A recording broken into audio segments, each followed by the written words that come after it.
Ohio State and Texas are set to face off in the Cotton Bowl, which is yet another highly anticipated matchup for the Ohio State Buckeyes and the Texas Longhorns. Both of these teams were national championship favorites headed into this year.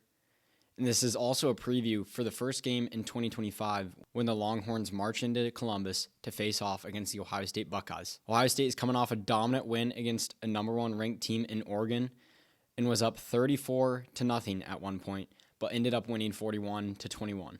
Texas, on the other hand, was up 24-8 at one point on Arizona State, but thanks to Cam Skattebo, he tied it up.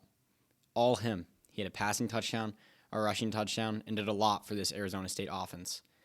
But there was a huge missed targeting call as Arizona State was driving, winding down in the fourth quarter, that was missed and led to Texas having the chance to win it with the field goal, but eventually missed and led to OT. For Ohio State, the question I have for them is, can they keep the pocket clean?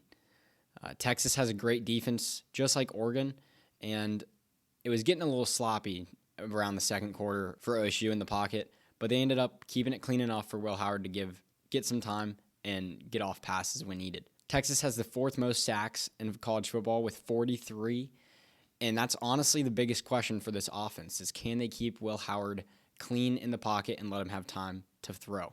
One of the biggest problems for Ohio State is facing off against freshman of the year, Colin Simmons, which is bringing some drama to this matchup as well, because on the other hand, we've got Jeremiah Smith, who many think he should have been freshman of the year, but was not.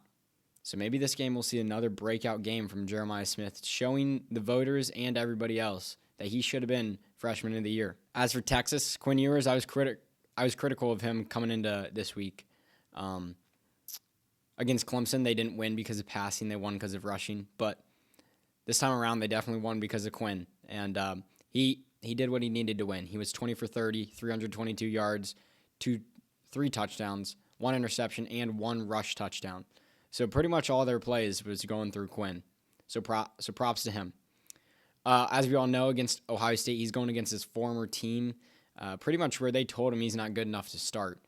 So we all know Quinn's going to be ready to play, ready to show Ryan Day and the Ohio State staff that he should have been their guy. And then for Texas, I got a lot of questions. Can they stop Jeremiah Smith? And if you can stop Jeremiah Smith, can you stop Emeka Egbuka, Carnell Tate, G. Scott, Quinshawn, Travion? Can you stop them all?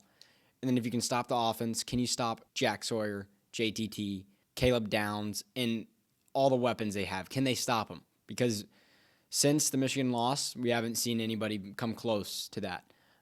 So that's really what Texas needs to do to get out of Texas alive and move on to the national championship. If they do all that, like I said, they'll move on. And with that being said, I don't think there's any way Texas can do that. I don't see any way anybody left in this playoffs can stop OSU in their elite playmaking and their elite play style right now. And I hope Texas realizes not to give OSU the ball first, because that's happened the last 2 games, and pretty much since then it's been over because they just score so quickly and so dominantly that it's hard to come back from. So with all that being said, I'm going to have to take my Ohio State Buckeyes here, winning 42-17 over a Texas team that will be going home before getting their hands on the national championship trophy.